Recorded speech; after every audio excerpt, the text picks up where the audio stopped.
A continuación, invitamos al ministro de Agricultura, señor Antonio Boquer, quien les entrega su afectuoso saludo.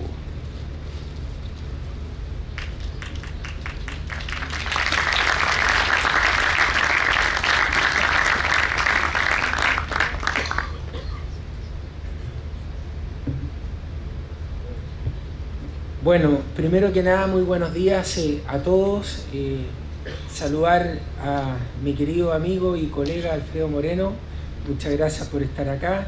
Saludar a nuestro subsecretario de Agricultura, Alfonso Vargas. Saludar al director nacional de la Comisión Nacional de Riego, Federico Errázuriz, que ha organizado este interesante seminario. Saludar al doctor de Hidrología y Recursos Hídricos de la Universidad de Arizona, Rodrigo Valdés, presidente de la Corporación Reguemos Chile,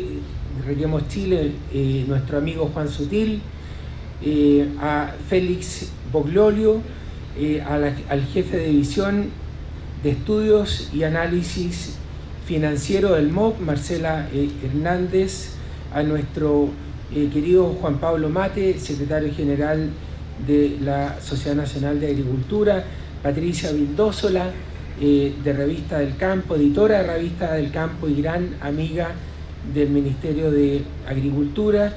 Saludar a todos los gremios que hoy día nos acompañan y especialmente saludar a todos los funcionarios del Ministerio de Agricultura que vienen de tantas partes de Chile. Veo Ceremis de Arica a Magallanes hoy día aquí con nosotros, y a nuestro querido embajador de Holanda, que tanto nos ha aportado en la asociatividad, ¿no es cierto?, y que tanto nos ha aportado también en el recurso hídrico. Bueno, muy contento de esta semana de trabajo que vamos a tener mirando lo que ocurre en la agricultura. Y hoy día vamos a hablar de un tema muy importante para la agricultura chilena, que es el agua. El año 2018 la agricultura tuvo un gran año. La agricultura creció a un 5,8%, la agricultura exportó más de 18.000 millones de dólares, la agricultura empleó a más de 800.000 personas, aumentamos las exportaciones entre el 2017 y el 2018 en un 16%, China solamente en un año del 2017 al 2018 crecieron sus exportaciones un 42%, y el 30% de Chile vive en el mundo rural y mucha gente depende de este sector tan potente para la economía nacional. Y como decía el presidente en su cuenta pública, para aprovechar las oportunidades que nos da el mundo, necesitamos solucionar nuestro principal cuello de botella, que es el agua. Hace 15 o 20 años en la agricultura pensábamos que el principal cuello de botella que teníamos para que la agricultura siga creciendo a las tasas que lo ha hecho era la disponibilidad de mano de obra. Hoy día, con la llegada de los inmigrantes, ¿no es cierto?, hemos visto que en las últimas 3 o 4 cosechas no hemos tenido problema de disponibilidad de gente para poder realizar nuestras cosechas. Ya decíamos, tenemos 800.000 personas que trabajan en la agricultura.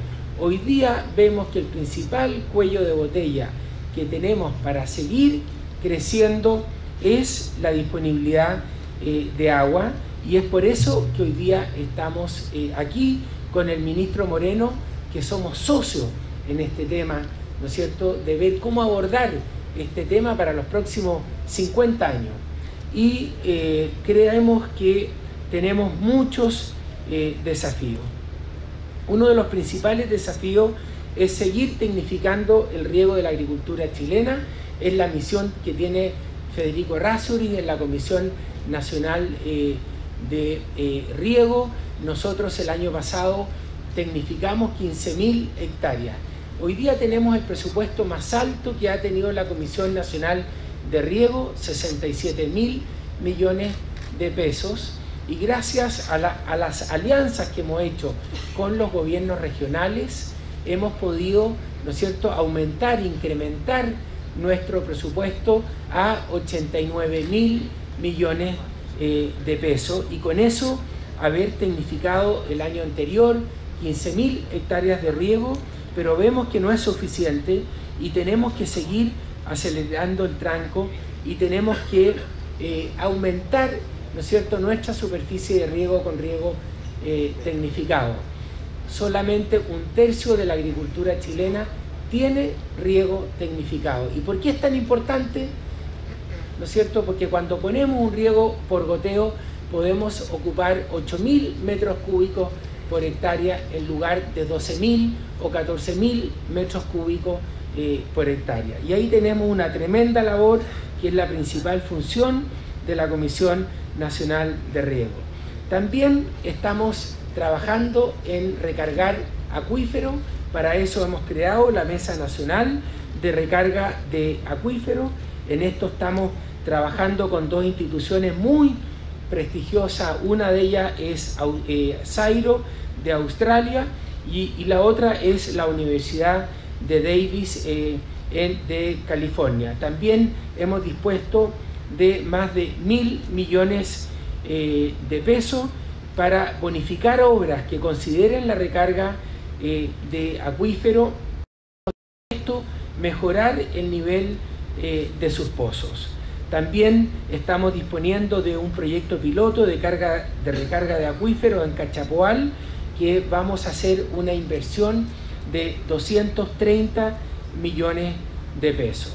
El tercer factor, y también muy importante, es cómo mejorar la gestión del agua. Chile tiene 1.500 ríos y Chile tiene 104 cuencas. Y tenemos que mejorar la gestión de las cuencas, tenemos que mejorar la administración del agua y tenemos que centralizar la administración del agua en estas cuencas. Y también a través de la Comisión Nacional de Riego vamos a disponer para el año 2019 más de 2.500 millones de pesos para ir mejorando, ¿no es cierto?, esta gestión en estas cuencas. También estamos apoyando a las organizaciones de usuarios, ¿no es cierto?, de canalistas, y también aquí estamos haciendo una inversión muy potente de más de 6.000 millones de pesos. Nosotros creemos que tenemos que tener juntas de vigilancias, asociaciones de canalistas, comunidades de aguas subterráneas, comunidades de aguas superficiales muy empoderadas. La telemetría es clave, la coordinación de cada cuenca es clave para mejorar la gestión del agua. Y para eso también hemos dispuesto el 2019 de un software para las asociaciones de usuarios de canalistas que nos permita ser mucho más eficiente en el uso del agua.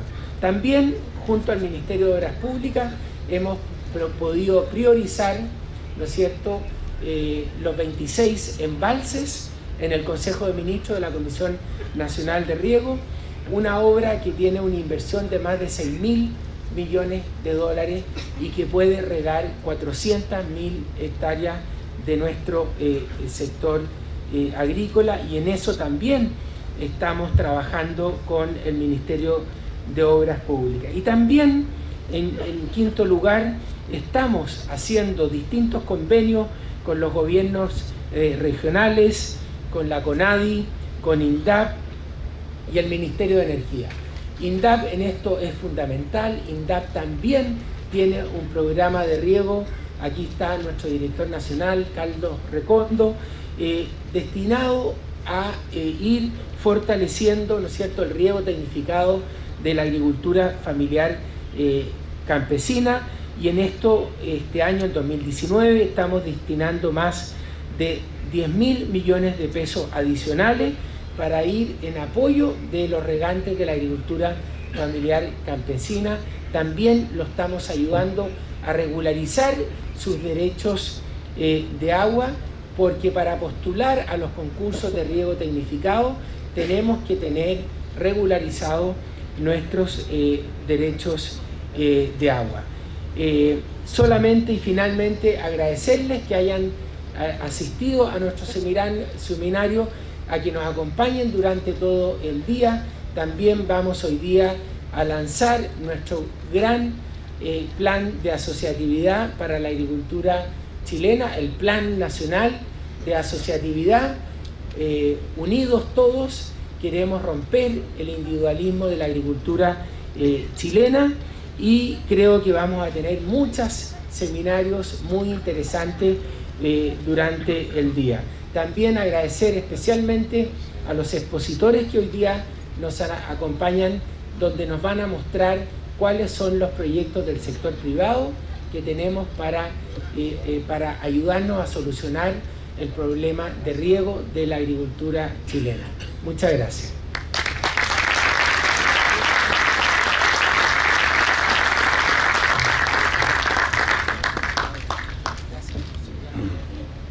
Agradecemos las palabras del Ministro de Agricultura y ahora invitamos al Ministro de Obras Públicas, señor Alfredo Moreno, quien se referirá al trabajo impulsado por su cartera.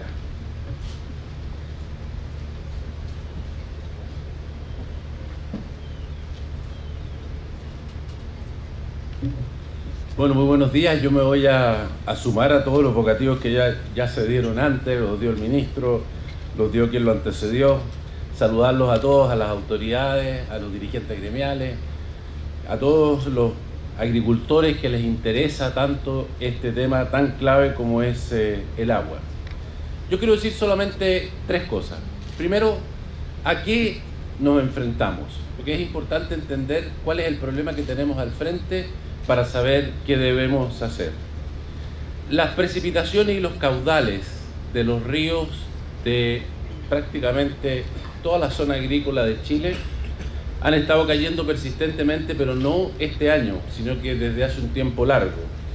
Entre el 95 y el 2005, esto lo estoy sacando del catastro hídrico, ¿no es cierto?, que acabamos de presentar, de la zona norte y la zona centro. Vamos a presentar antes de fin de año lo que es el catastro de los recursos hídricos de la zona sur también. Pero ¿qué muestra eso? Que entre el 95 y el 2005 los caudales de los ríos cayeron aproximadamente, en promedio, estoy tomando promedio de las distintas cuencas, hay distintos casos en distintas cuencas, pero del orden del 10%. Entre el 2005 y el 2015 cayeron otro 20%. Y en el 2019 estamos experimentando por sobre esos números una sequía que solamente hoy día es superada por lo que sucedió en el año 1968, y hay algunas personas que, digamos, con sus cálculos dicen que si esto continúa, probablemente vamos a tener, al terminar el año 2019, una sequía peor que la del año 68. ¿Qué significa esto? Porque es interesante pensar qué significa. Lo primero que todo significa que tenemos una sequía relativa en todas las regiones del país agrícola. ¿Qué significa? ¿Qué quiero decir con sequía relativa? Una sequía que significa que en cada región tenemos muchísimo menos agua que la que usualmente teníamos. Por supuesto, sigue siendo cierto que en el sur hay mucho más agua que en el norte, pero si ustedes van al sur, van a ver unos tremendos ríos y la gente le va a decir que nunca han visto una sequía como esta. Puesto de otra manera, lo que tenemos es que faltan obras. No hay suficientes obras de regadío, ya sea a nivel predial, ya sea a nivel de las cuencas, cualquiera sea el ámbito en que lo miremos, faltan obras para esa disponibilidad nueva de agua. Si el sur tuviera los canales que tiene hoy día la zona central, tendría muchísimo menos problemas que los que tiene hoy día. Si tuviera los embalses que tiene la zona central, no tendría problemas. Si en la zona central tuviéramos la cantidad de pozos que tenemos en la zona norte, tampoco tendríamos tantos problemas. Pues de otra manera, es decir, hay agua. Agua existe, pero no tenemos obras suficientes porque el descenso en la disponibilidad de agua ha sido de tal magnitud y de tal rapidez que nos hemos encontrado con que las obras de que disponemos, que fueron construidas para el estándar de agua que Chile tenía hace algunas décadas, hoy día es totalmente insuficiente. Y por lo tanto, tenemos que ir a esas nuevas fuentes, y eso es lo que está sucediendo, y necesitamos hacerlo en forma más rápida y más acentuada y más profundas. Nuevas fuentes, como por ejemplo el mar. Hoy día en la zona norte, y estoy tomando el problema del agua no solamente desde el punto de vista agrícola, sino que también desde el punto de vista de las ciudades, del abastecimiento del agua de las personas. Hoy día una parte importante de algunas ciudades, por ejemplo Antofagasta, es agua desalada. Estamos terminando la construcción de una planta de desalación para abastecer las ciudades de la región de Atacama. Hay un proyecto para la construcción de una planta de desalación en Arica. Y si no se construye ahora, se construirá muy pronto. Todos los proyectos mineros, otro uso, fuente o usador de agua muy fuerte como es la agricultura, una mina grande ocupa muchísimo más agua que una ciudad. Todos los proyectos nuevos están hechos con agua desalada, que luego de ser desalada es impulsada a la cordillera, 2.000, 3.000 metros de altura, 200, 300 kilómetros de distancia, o sea, con una inversión grande. A veces también en algunos de los proyectos nuevos, incluso se han cambiado los procesos para usar directamente el agua sin desalar. Una de las minas más importantes que se acaba de abrir, todo su proceso está hecho en base a usar simplemente el agua de mar sin necesidad de desalarla. Una fuente es el mar, sin duda. Los costos de desalación están cayendo dramáticamente. Uso de acuíferos más profundos. Acabamos de tener una extraordinaria noticia. En Valle Hermoso, en mayor APR, en la zona donde tenemos más problemas, en la zona centro-norte, de mayor crisis de agua, y teníamos un grave problema porque estaban fallando los pozos de ese lugar, en base a una nueva tecnología que se ha desarrollado con conocimientos internacionales, pero también con la Universidad Federico Santa María, trabajando en conjunto con nosotros, han desarrollado un sistema para encontrar agua en acuíferos profundos que están mucho más abajo que los acuíferos que hoy día estamos usando. Lo hemos probado y ha resultado, tenemos agua para poder tener agua en el APR de Valle Hermoso, perforando un pozo de 150 metros, que además es agua a presión, es decir, el agua después se obtiene a 13 metros de profundidad. Y así como eso hay nuevas fuentes en distintos lugares. Tenemos que usar también nuevas tecnologías. Aprovecho de agradecer la ayuda que nos ha dado el gobierno de Holanda, el trabajo que estamos haciendo con el Banco Mundial. En esto hay nuevas tecnologías que no conocemos, que tenemos que implementar. Algo hablabas tú recién del tema de la recarga de acuíferos. Hay otros lugares donde se hacen presas, embalses que son subterráneos, donde hay agua que corre y agua que se contiene. Y en fin, tenemos que tener más acumulación. Ya hablábamos del programa de tranques.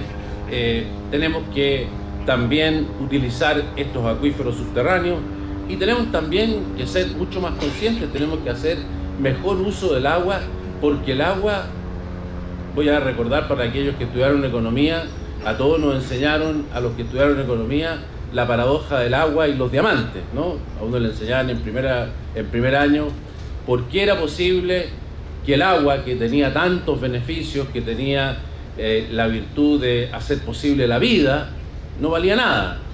Y los diamantes, que no servían para nada, sin embargo tenían un valor enorme. Y esa era la primera lección que nos daban de la escasez. Pues bienvenidos al nuevo mundo en el cual el agua es escasa y pasa a tener otro valor, y por lo tanto tenemos que usarla de una forma totalmente distinta. Esto tiene que ver con mejorar el riego, ya se mencionaba. Estamos viendo crecientemente el problema del reuso de las aguas servidas tratadas. Hoy día se está discutiendo la nueva ley de sanitarias en el Congreso. Uno de los puntos de la tarificación es cómo podemos incorporar en la tarifa del agua potable un negocio nuevo que tienen las sanitarias, que es la venta de esta agua que hasta ahora simplemente se botaba al mar o se botaba en un río. Una vez que era tratada, esta agua servía. Hoy día esta agua está crecientemente, particularmente en el norte, siendo reusada, y eso es un mucho mejor uso del agua. Ese es el problema al cual nos enfrentamos. ¿En qué está el gobierno? Y en esto, como bien decía Antonio, somos socios con Agricultura, y tenemos que actuar frente a esta realidad con medidas de corto plazo. Tenemos emergencias enormes en algunos lugares y van a ser muy difíciles durante el periodo de los próximos meses que se avecinan. Tenemos los decretos de emergencia agrícola, los decretos de escasez que ha dictado el Ministerio de Obras Públicas, y tenemos que tomar también medidas de mediano y de largo plazo. Estamos invirtiendo en tecnología de riego a nivel predial, en el tema de INDAP, como ya mencionó el Ministro de Agricultura. Estamos haciendo un estudio de todas las cuencas de Chile. Acabamos de publicar hace 2 o 3 días atrás el llamado para hacer los estudios en las 10 cuencas fundamentales donde hoy día tenemos el problema más serio. Este problema no se puede resolver sin información. Particularmente hoy día en que la fuente de agua en esos lugares proviene de fuentes subterráneas. No hay manera de poder hacer un uso adecuado de los acuíferos subterráneos si no sabemos cuánto está saliendo y cuánto está entrando. Cuánta agua tenemos, dónde está, qué son los ingresos, qué son las salidas. Hoy día se mencionaban los caudalímetros para poder medir, pero también tenemos que saber en general cuáles son los ingresos a esos acuíferos y qué está sucediendo con cada uno de ellos. Esa información la tenemos solamente en forma muy fragmentaria y por lo tanto vamos a hacer de las 100 y algo cuencas que tenemos en el país, estudios de todas ellas.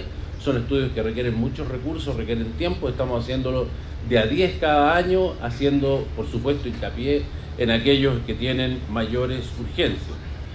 El plan de embalses se acaba de mencionar, ¿cierto? Que tenemos 26 embalses priorizados, con lo que nos encontramos antes en que habían cientos de proyectos de embalse, pero no se sabía cuáles había que empujar, cuáles no. Se hizo ese trabajo, hoy día existe esa tarea ya realizada.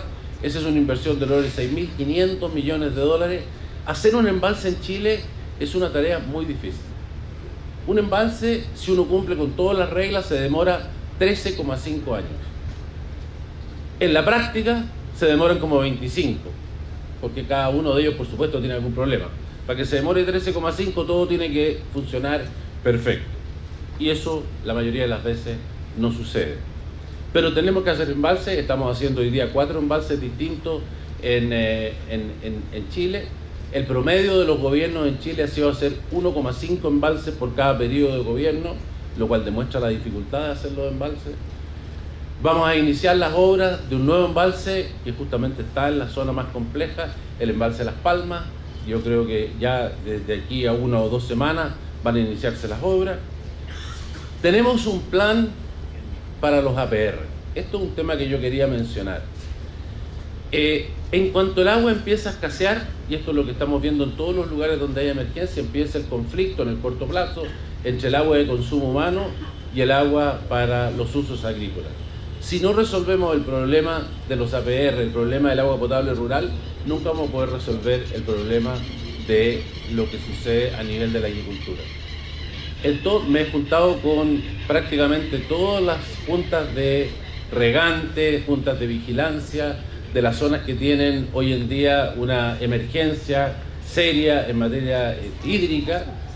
Todos ellos han entendido esto y todos ellos, la mayor preocupación que tienen es cómo darle agua a los APR. Sin agua a las personas que están en esos lugares es imposible que pueda resolverse el problema de la agricultura. Y en eso tenemos una deuda mucho más general que la sequía. Hoy día tenemos en Chile 1,4 millones de personas que no tienen acceso al agua potable o no tienen servicios sanitarios en su casa. Esa gente vive como vivían los chilenos de los años 60.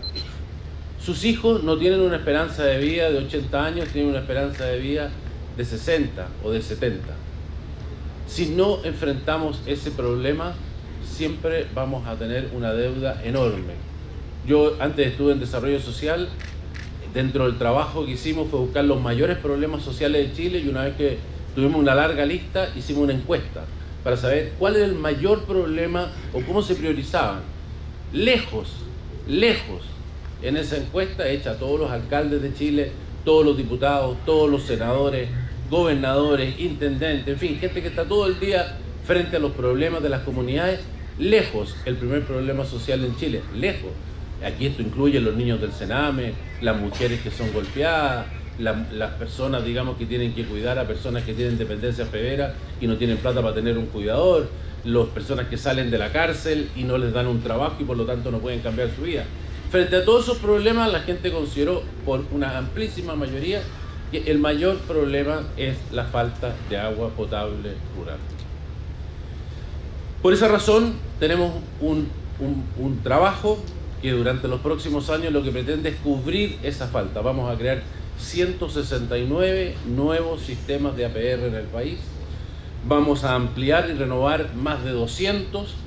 Eso, si siguiera ese ritmo, un año terminado después de este gobierno, significaría que todas las personas que viven en lugares semiconcentrados, o sea, con más de 7 personas por kilómetro, debieran tener un buen abastecimiento de agua potable.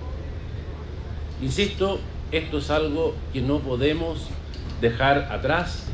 Esto es un problema que hay que resolver junto con el problema del riego de la agricultura. Estamos trabajando también en un tema que tiene que ver con las ciudades. La sequía es de tal magnitud que esto, si continúa, va a afectar el abastecimiento de las ciudades y por lo tanto lo que dije inicialmente de que se necesitan obras es particularmente cierto para las ciudades. Y eso significa que tenemos que tener también no solamente obras, sino que una nueva ley de servicios sanitarios. Vamos a mandar en las próximas semanas el proyecto al Congreso para asegurar la calidad y la disponibilidad de agua en las ciudades. Algunos de las ciudades de Chile, si esto no, tomamos acciones, van a tener dificultades en los próximos años. Si hacemos las obras, esos problemas no van a existir. Y también estamos trabajando en que tengamos una buena modificación al Código de Aguas. El Código de Aguas, la discusión en el Congreso, se ha centrado, y producto probablemente de la misma emergencia, en la discusión entre los distintos tipos de uso, ¿no? ¿Cómo podemos privilegiar frente a una emergencia el consumo humano? Ya lo mencionábamos, por ejemplo, el caso de los APR. ¿Cómo podemos considerar los caudales ecológicos en los ríos de manera tal de que no se muera la flora y fauna que existe en esos lugares? Y está muy bien. Y creemos nosotros que esto es importante, que quede claro, incluso mejor que lo que está en la ley actual, que también existe, digamos, la preferencia por el consumo humano frente a las emergencias. Pero sin perjuicio de eso, además, la ley tiene que dejar muy claro los incentivos para que haya inversión en hacer estas obras, que son las obras necesarias para que las distintas regiones, las distintas agriculturas, las distintas personas y las distintas ciudades puedan vivir con el nivel de agua del que disponemos hoy. Para poder tener agua en el norte hay que invertir una enorme cantidad de dinero en nuevas plantas de desalación. En la zona centro-norte tenemos que hacer pozos profundos, tenemos que infiltrar en los acuíferos, tenemos que hacer represas subterráneas, tenemos que hacer embalses. Necesitamos que los incentivos para construir todas estas cosas estén presentes en la ley. Eso requiere seguridad jurídica, eso requiere que las personas sepan que el esfuerzo de lo que van a hacer una inversión lo pueden realmente recuperar con el tiempo. Finalmente, como en todos los grandes desafíos, y esta es la tercera cosa que quería mencionar, como en todos los grandes desafíos que hemos tenido como país, no hay una manera de enfrentar este desafío si no operamos en esto unidos. Si esto no lo tomamos como una tarea de país, como una tarea de Estado, no vamos a ser exitosos. Ninguna de estas soluciones se puede hacer en un año ni en dos. Aquí vamos a hablar, entiendo, se van a mostrar, pero aquí a los grandes promotores, por ejemplo, de las carreteras hídricas, son proyectos que toman muchísimos años. Muchos años han demorado en su preparación, años tomarán su estudio y muchos años tomarán su construcción. No son posibles de llevar a la práctica si no hay una continuidad en lo que queremos hacer. Por esa razón, por ejemplo, en el caso del Ministerio de Obras Públicas, hemos creado el Consejo de Exministros, donde asistieron absolutamente todos y todos mostraron total disponibilidad para colaborar en las tareas que son tareas de país. Y solamente les planteamos en esta ocasión dos. Uno, la infraestructura de largo plazo, carreteras, aeropuertos, puertos, en fin, pensando hasta el año 2050. Y el segundo, ¿qué tenemos que hacer frente a la crisis del agua? La segunda fuente de poder trabajar juntos es que hay gente que a uno le pregunta cómo se siente. Yo antes tenía mi oficina en La Moneda, ahora la tengo al lado, pero cuando estaba ahí me decían, bueno, ¿qué se siente trabajar en La Moneda? Y quiero decirle que uno se siente exactamente igual. No es ni más inteligente ni más tonto. Yo decía, me habrán aumentado las neuronas y no encontré ninguna nueva. Eran las mismas. Y por lo tanto, el talento está distribuido en todas partes. Hay gente muy talentosa en el sector público. Hay gente muy capaz en el sector privado, en las organizaciones civiles, en las universidades. Necesitamos ese talento. Y para eso tenemos en el Ministerio de Obras Públicas las iniciativas privadas de interés público. Y tenemos decenas, centenas de personas que se dedican a buscar buenas ideas, estudiarlas y presentarlas. Un caso de ello son estas carreteras hídricas.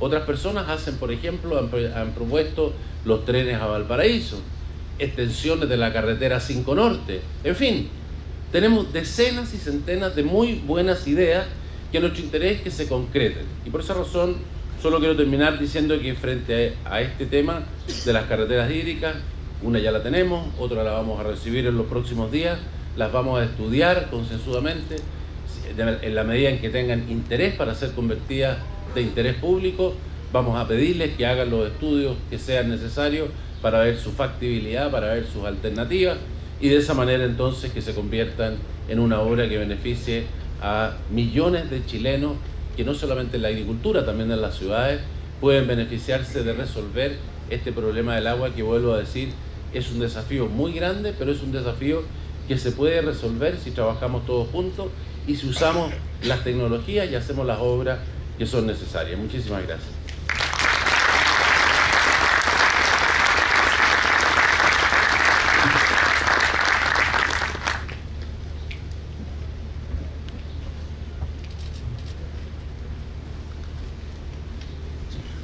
Agradecemos al ministro de Obras Públicas por sus palabras.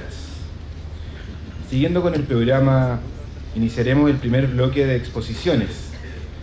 Los invitados tendrán 30 minutos para su exposición y 5 minutos antes del término serán avisados con el fin de respetar los tiempos del programa. Para quienes tengan preguntas, les cuento que podrán realizarlas a través del correo cnr@cnr.gov.cl y serán contestadas en el panel que tendremos a continuación denominado Desafíos en Infraestructura de Riego. Antes de invitar a nuestro primer expositor, les solicitamos que por favor los celulares estén en silencio para no interrumpir las exposiciones.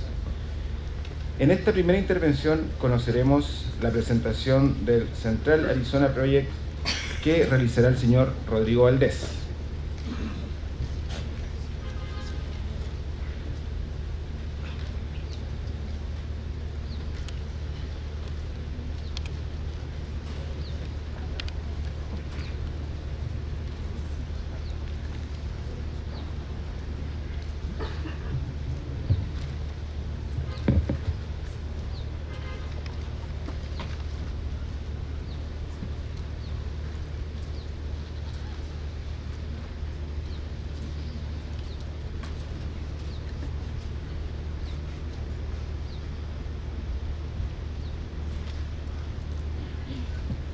Por mientras hacemos la instalación del equipo técnico, quisiera agradecer a la Comisión Nacional de Riego por la invitación hoy en día. Tal como el presentador lo dijo, mi nombre es Rodrigo Valdés, soy doctor en Hidrología y Recursos Hídricos de la Universidad de Arizona. Y para los que se preguntan qué es un hidrólogo, un segundo.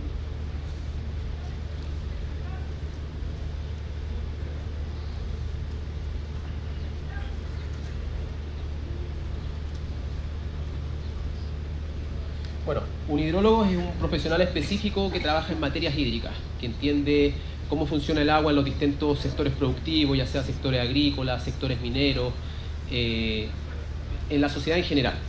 Somos profesionales capacitados para poder entender cuál es el estado del agua en los distintos niveles de escala. Cuando me refiero a escala, me refiero a escalas temporales, escalas espaciales y todo lo que tenga que ver con el tema del agua.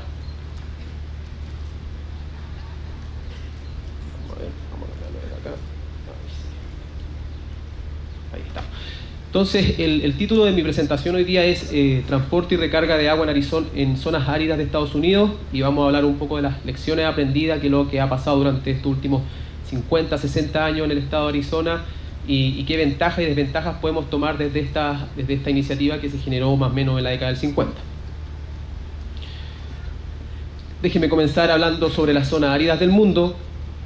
Cuando nos referimos a las zonas áridas del mundo, es todo lo que se ve aquí en rojo: norte de África, en la parte oeste de Oceanía, y acá también tenemos la parte de Chile, centro-norte de Chile. Son todos los lugares en que la precipitación es igual o menor que la evapotranspiración potencial. O sea, todo lo que se está evaporando desde el suelo, desde el agua, es en cantidades mucho mayores comparada con lo que cae anualmente como lluvia.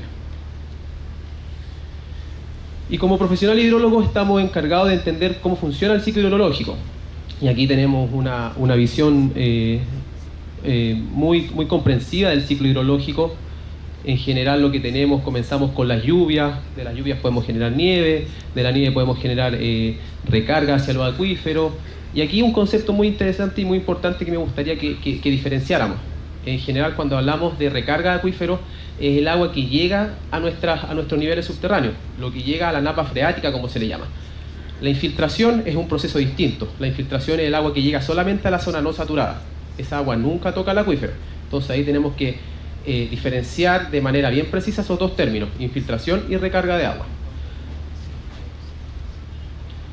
Y aquí lo podemos ver de manera más clara. Si tenemos un evento de lluvia, por ejemplo, tenemos nuestro río, y acá toda esta agua de lluvia que está llegando al acuífero es el agua que finalmente contribuye a recargar los acuíferos propiamente tal, y también a subir los niveles freáticos o los niveles de la tabla de agua que se le llama. El río, por su parte, también puede estar ya sea recargando agua al acuífero o ganando agua desde el acuífero. Entonces, todos esos tipos de elementos, como señaló anteriormente el ministro, van a depender de dónde estemos, si estamos en el norte de Chile, si estamos en el sur de Chile, qué tipo de cuenca, la cercanía con el mar, la cercanía con la cordillera, etc. Muchos factores influyen en poder determinar cuáles son los procesos hidrológicos reales que ocurren a escala de cuenca. Cuando vemos la recarga natural en el mundo, así es como se ve. Todo lo que es blanco es recarga muy baja, muy mínima. Como podemos ver acá, Chile, toda la parte norte tiene una recarga natural muy baja. ¿Qué quiere decir eso? Que la recarga es un proceso muy lento, que se puede demorar cientos de años a miles de años, y cuando hablamos de procesos tan lentos estamos hablando de aguas que se les llama aguas fósiles. Entonces muchas veces queremos hacer pozos profundos y queremos comenzar a sacar el agua fósil, pero también tenemos que entender cuán rápidos son estos procesos de recarga para no quebrar ese equilibrio dinámico. O sea, queremos sacar la misma cantidad de agua con la que se está recargando para poder mantener un balance. Eso es bastante importante en términos hidrológicos para poder mantener el balance final.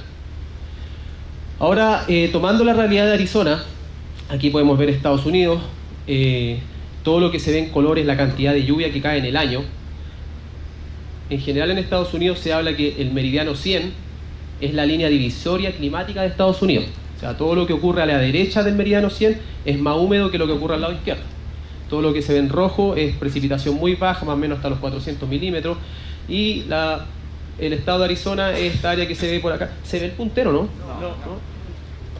Tengo por acá un plan B. Este tampoco se ve. Bueno. Entonces sigamos, voy a tratar de acercarme un poco a ver si tratamos de... Pero bueno, aquí está el estado de Arizona, esa área que se ve ahí que dice AZ. Y cuando le hacemos un zoom al estado de Arizona, en general tenemos tres ciudades que son las ciudades más importantes: Yuma, Phoenix y Tucson, que son las ciudades que se encuentran en la parte baja del estado. Cuando digo la parte baja es que si llegan más o menos a los 450 metros sobre el nivel del mar. Las precipitaciones en esta parte baja, que es toda esa área verde que se ve aquí en el gráfico del medio, pueden llegar más o menos a los 200, 300 milímetros al año. La evapotranspiración es altísima, o sea, es una zona árida extrema. Y acá se puede comprobar, por ejemplo, toda esta área amarilla que es la parte del desierto de Sonora. Entonces, el manejo de recurso hídrico en una zona tan árida es muy desafiante y requiere de herramientas tecnológicas que nos permitan mejorar esta gestión hídrica. Ahora, cuando hablamos en Arizona, Las temperaturas son extremas, en un día normal podemos llegar a 50 grados, 45 grados, y esto es como los arizonenses ven el sistema solar. O sea, tendríamos que partir por el Sol, Yuma, Phoenix, Tucson, la Tierra, etcétera, etcétera, etcétera. Hace tanto calor que en un día extremo no podemos estar afuera. Todas las casas tienen aire acondicionado, la mayor parte del día tú estás en tu oficina y en la tarde puedes salir un rato si es que hay 38, 35 grados de calor. Y estas fotografías muestran cómo es la ciudad de Tucson. La Universidad de Arizona son todos edificios rojos que se ven allá atrás. La flecha está indicando el punto de referencia que son esos edificios, que es lo que se llama el downtown, el centro de la ciudad. Y acá tenemos distintas situaciones. La primera es, en la izquierda arriba, es un día soleado, sin monzón, donde podríamos llegar fácilmente a los 45-50 grados. Después, en la derecha, allá arriba, tenemos un día nublado con un monzón débil. Un monzón es un sistema convectivo de lluvia que se genera por tanta evaporación que ocurre y empieza a haber lluvia localizada. Aquí se ve claramente, por ejemplo, que está lloviendo solamente en una parte de la ciudad, no en toda la ciudad, como los sistemas frontales que ocurren acá en Chile. Pero después también tanta convección y tanta generación de energía que podemos ver fenómenos como estos. Relámpagos, truenos, toda la ciudad cubierta con nubes y lluvias muy intensas, muy intensas. ¿Qué es lo que ha pasado en el último tiempo? Se dice que la frecuencia de estos eventos se está disminuyendo, pero la intensidad está aumentando.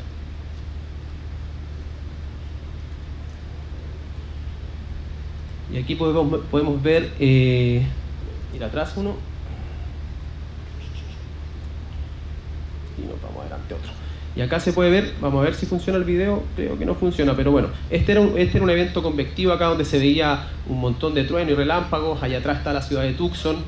Esto es mirado desde la parte alta de la ciudad y en realidad es increíble ver cuánta agua puede caer en unos 15 minutos, unos 10 minutos.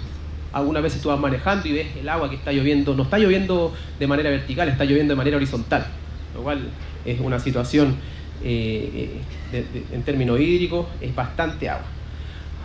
Ahora, cuando vemos el estado de Arizona, está inmerso dentro de un sistema hidrológico mucho mayor, que es la cuenca del río Colorado. Y esta cuenca del río Colorado, aquí podemos ver que el principal afluente, que es el río Colorado, está contribuyendo agua para el manejo de los recursos hídricos en estas tres ciudades.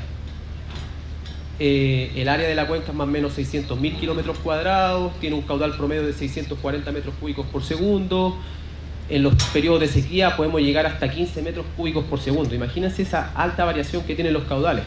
Y cuando hay periodos de inundación, podemos llegar fácilmente a los 10.000 metros cúbicos por segundo.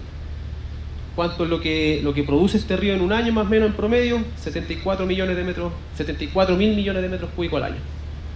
Y toda esta agua se reparte entre el estado de Utah, Arizona, Nuevo México y México. El río Colorado ya no llega al mar, como antecedente.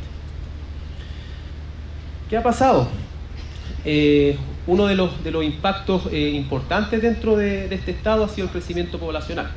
Aquí podemos ver que como entre 1910 y 1990 ya estamos superando el 1.000.000 de personas, especialmente en estas áreas que son las áreas rojas que se ven acá. ¿Y qué dicen los modelos de crecimiento poblacional? Es que al año 2050 va a haber un incremento de un 80% de la población. O sea, vamos a pasar de los 6,5 millones que tenemos ahora a unos 10 millones, 11 millones de personas. Entonces, lo que se viene en el futuro en desafío de manejo, abastecimiento y disponibilidad de recursos hídricos es un desafío bastante grande para el Estado. Ahora, cuando vemos cómo ha sido la evolución del manejo de recursos hídricos en el tiempo en Arizona, podemos ver que se ha mantenido más o menos constante, excepto por este pic que vemos acá en el medio. Y cuando comenzó ese pic, cuando se dieron cuenta que empezaron a gastar mucha agua, se creó el Departamento de Recursos Hídricos de Arizona. ¿Qué es lo que pasó? Tomaron carta en el asunto. ¿Y por qué creen ustedes que se explica ese descenso en el uso de agua, un aumento del Producto Interno Bruto, un aumento de la población? ¿Qué podría explicar eso? Eficiencia. Mayor eficiencia en el uso del agua, mayor eficiencia en tecnologías de riego, mayor eficiencia en los usos municipales, usos industriales. Y eso es lo que estamos logrando actualmente. Actualmente el Estado está utilizando más o menos 8.600 millones de metros cúbicos. Y cuando vemos esa cantidad de agua, el 74% es para uso agrícola, para regar actualmente aproximadamente 350.000 hectáreas, lo que corresponde a un total de 6.400 millones de metros cúbicos. Por otra parte tenemos un 21% de uso municipal, un 5% de uso industrial. Un antecedente importante acá es que cuando se juntan todos los tomadores de decisión en relación al recurso hídrico en Arizona, hay prioridades. Y dentro de esas prioridades lo primero es suplir o abastecer el uso doméstico y el uso municipal. Obviamente hay una planificación en el mediano plazo. Siempre se planifica a 1 año, a 2 años, a 5 años, y se puede decir cuánta agua o se puede saber cuánta agua va a haber en el futuro.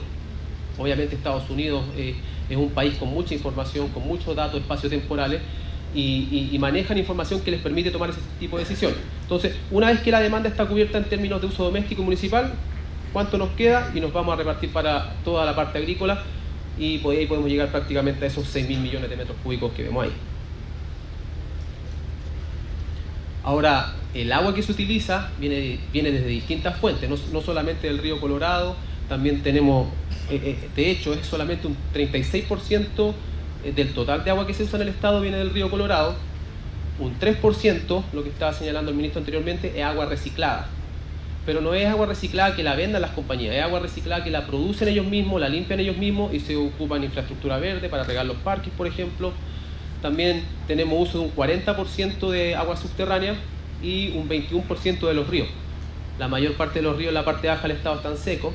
En la parte alta, en la parte más cordillerana, sí hay ríos que están fluyendo, especialmente en la ciudad de Phoenix tiene sistema de embalse, pero ya en la ciudad de Tucson no existe. O sea, no hay posibilidad de tener ríos fluyendo todo el año, y el mayor uso ha sido de agua subterránea. Y ahora tenemos una pregunta: ¿cómo Arizona actualmente obtiene agua del río Colorado? Y aquí es donde viene el famoso proyecto de la carretera hídrica, o el Central Arizona Project. Este es un proyecto que prácticamente traslada agua desde el río Colorado hasta las ciudades de Phoenix, Tucson y Yuma. Actualmente está produciendo entre 1,85 y 2,71 mil millones de metros cúbicos al año. El canal está recargando constantemente alrededor de un 4% hacia los acuíferos regionales y locales. Hay un 37% de esa agua que se va a las comunidades indígenas, un 26% de agricultura, un 33% de usos municipales. Y más o menos para abastecer 7 millones de usuarios. Acá tenemos una visión más detallada de lo que es el sistema. O sea, el río Colorado viene por acá arriba. Acá tenemos un embalse que se llama el Lake May, que es bien famoso, aparece mucho en los temas de cambio climático. Cuando ven el descenso de los lagos, aparece ese lago, si lo buscan por ahí, Lake May. Y acá tenemos el sistema, o sea, tenemos los 1.850 millones de metros cúbicos al año, son 541 kilómetros de canal o de acueducto, si quieren llamarle de esa manera. Tiene 15 plantas de bombeo, 8 sifones, el agua se levanta más o menos 1 kilómetro desde la parte más baja hasta la parte más alta. Fue autorizado en 1968 y se comenzó en 1973. O sea, como dijo el ministro anteriormente, estos procesos no son inmediatos, son procesos que toman tiempo, hay estudio de prefactibilidad, hay muchos elementos que tienen que tomarse en consideración a la hora de desarrollar este tipo de sistemas. Si tienen alguna pregunta me interrumpen, no tengo problema en responder en la medida que vayamos avanzando. Yo tengo una pregunta. Sí. ¿Qué cantidad de agua proviene de los ríos en el mar? O sea, ¿qué cantidad de agua de río tiene el mar?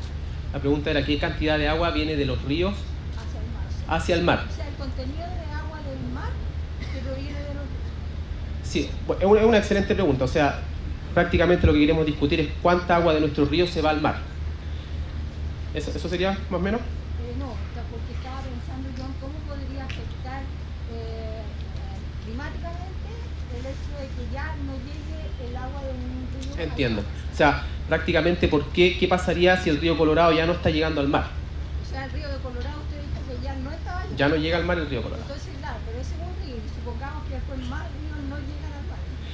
Va a depender de las condiciones locales, va a depender de las características hidrológicas que tenga el lugar de estudio. Por ejemplo, tenemos que pensar que el océano está recibiendo lluvia en su parte interior, y la cantidad de agua que deje de perder de los ríos es un balance que tenemos que calcular con biólogos, con equipos multidisciplinarios, para ver si va a haber una afectación en general de la biología, si va a haber una afectación de la hidrología marina o de la hidrología local ya que viene de los ríos. Pero es un tema bastante importante y que daría para mucha hora de discusión en una presentación distinta, por lo menos. Entonces, antes del Arizona, ¿qué es lo que pasaba con Tucson? el mayor uso era agua subterránea. ¿Qué es lo que pasó? Los niveles de agua subterránea comenzaron a bajar y la gente se comenzó a rebelar. Empezó a exigir agua. Queríamos agua para uso doméstico, para uso municipal. ¿Qué es lo que pasó? En la década del 50 se estableció la primera declaración de impacto ambiental del Central Arizona Project. Y desde ahí comenzaron las negociaciones. Imagínense que hasta 7 pies bajaron los niveles de agua en algunas localidades, que vamos a ver más detalle al respecto. Así es como está la ciudad de Tucson en estos momentos. En la parte oeste tenemos la parte más cordillerana, la parte que se llama el Monte Limón, el Mount Lemon. Y en el centro tenemos todos los tipos de pozos: pozos domésticos, pozos de riego, pozos industriales, pozos municipales. Concéntrense en la misma área, especialmente aquí en el centro, donde está esa estrella, y todos los contornos que se ven son los declinamientos o la reducción de los niveles de agua subterránea en el estado de Arizona. Acá podemos ver que hemos llegado por lo menos a los 150 pies, y esa estrella que se ve aquí en el medio es el pozo que les voy a mostrar ahora. Y tenemos reducciones que han llegado más o menos a los 90 metros, 100 metros en algunos casos. O sea, y para los dos tipos de niveles. Recuerden que cuando medimos el agua en un pozo hay un nivel dinámico, que es el nivel que medimos cuando el pozo está bombeando agua, y también tenemos un nivel estático, que es cuando el pozo no está quieto, cuando no estamos bombeando agua. Y esas son las dos líneas que se representan en ese gráfico, las dos mostrando descenso significativo en el tiempo. ¿Qué es lo que pasa cuando empezamos a declinar los niveles de agua subterráneo de una manera significativa? Tenemos la subsidencia de suelo. Empieza a pasar esto. Los poros que están en el suelo comienzan a perder esa agua que tenían y empiezan a ocurrir procesos de compactación del suelo, y finalmente terminan en una subsidencia. Y cuando hay subsidencia, nuestros acuíferos ya no se pueden recuperar. Es un proceso irreversible, es un proceso de transformación. O sea, tenemos que tener mucho cuidado cuando comenzamos a bombear agua de nuestros pozos, porque estos procesos son parte de ese proceso y podrían estar afectando nuestros acuíferos de una forma irreversible. Y obviamente todos los procesos que requieran extraer algún recurso desde el suelo, de la subsuperficie, pueden estar asociados a estos fenómenos de subsidencia. Y acá, por ejemplo, tenemos un ejemplo entre 1957 y 1991. La tierra bajó más o menos 5,5 a 6 metros. Aquí tenemos el señor de ejemplo, pues, que está mostrando más o menos cuánto es lo que bajó el nivel. Y esta es una fisura gigante que se encontró el año 2014 en el sur de Tucson, en la parte de Hermosillo, en el desierto de Sonora. Más o menos 800 metros de largo, llegó hasta 8 metros en algunos lugares, pero también causa de lo mismo, la famosa subsidencia de suelo. Actualmente todos estos sitios están identificados. Los primeros se identificaron en la década del 40, son 25 actualmente, tienen más o menos 3.100 kilómetros cuadrados de área impactada, y hasta 6 metros cayó el suelo. ¿Qué es lo que tenemos ahora? INSAR es un sensor, un satélite que tiene un radar que permite medir los cambios en el suelo, y los cambios a nivel centimétrico. O sea, no estoy hablando cambios en metros, estoy hablando cambios centimétricos. O sea, este satélite pasa cada 2 semanas y le dice al estado de Arizona: mira, aquí probablemente hay subsidencia de suelo. ¿Por qué? Porque cambió tanto. En esta otra área también podría haber. Entonces, ahora constantemente se está monitoreando esta área, y un proceso bastante importante para la gestión de recursos hídricos en Arizona. ¿Qué es lo que pasó? En 1980 se estableció la ley de manejo de agua subterráneo. En general, la ley de manejo de agua en Arizona. Se establecieron las áreas de manejo activo. ¿Cuáles son las áreas de manejo activo? Áreas en las que se comenzó a recargar agua a los acuíferos. ¿Qué más sucedió? Se establecieron planes de manejo para eliminar el sobreuso.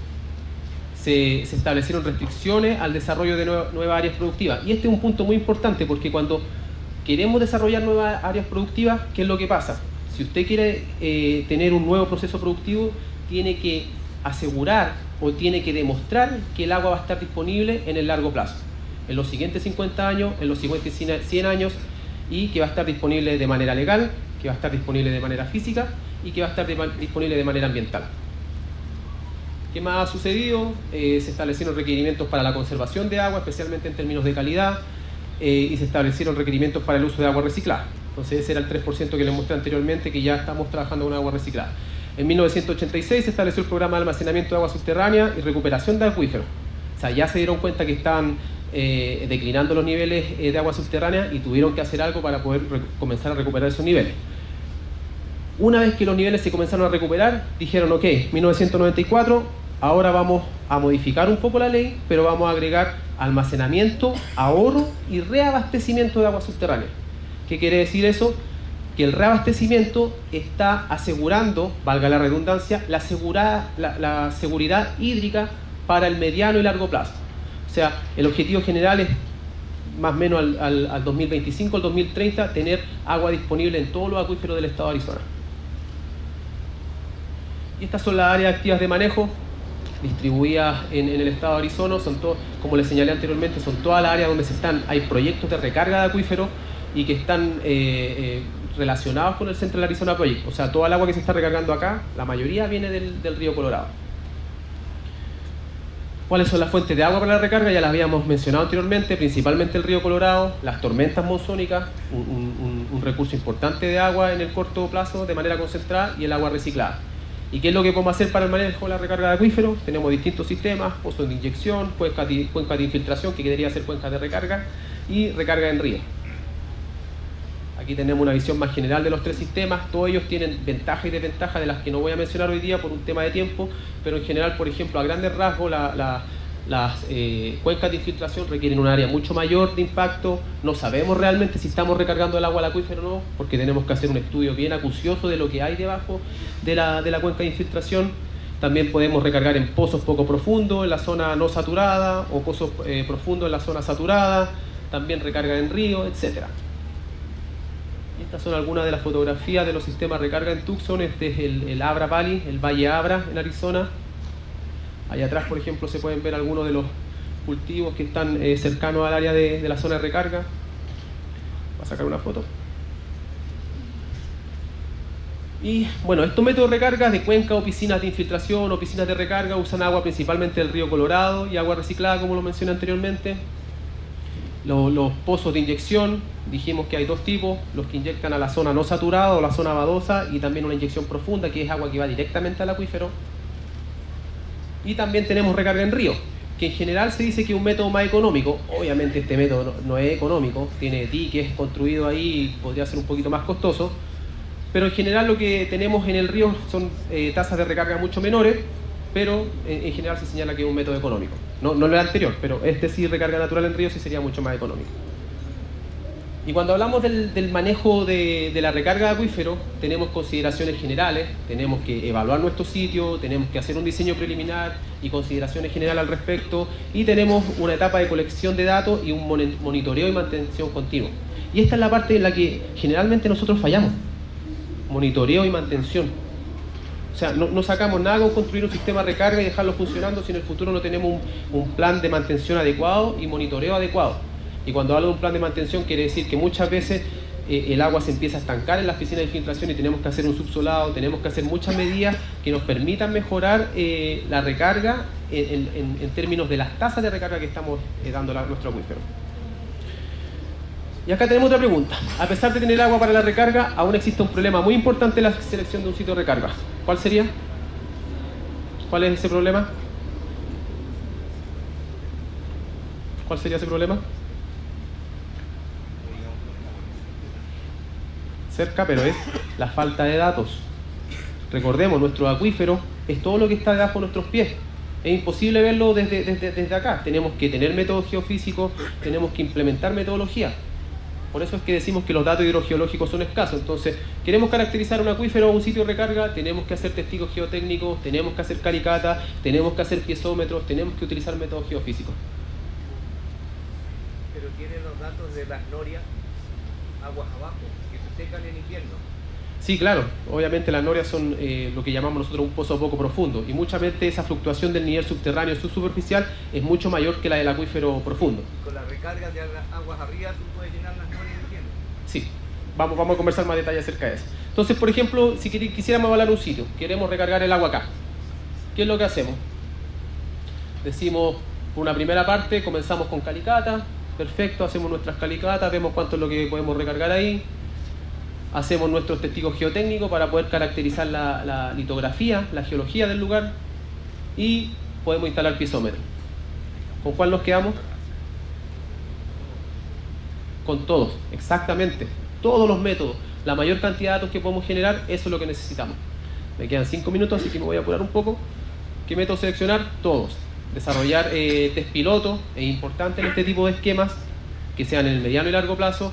Esta es una visita que hicimos a Tucson Water en el año 2012 con algunos hidrólogos de acá de Chile, donde podíamos observar estos sistemas pilotos. Obviamente, si quieren ir a conocerlos nuevamente, los dejo cordialmente invitados. Se pueden quedar en mi casa, no hay problema.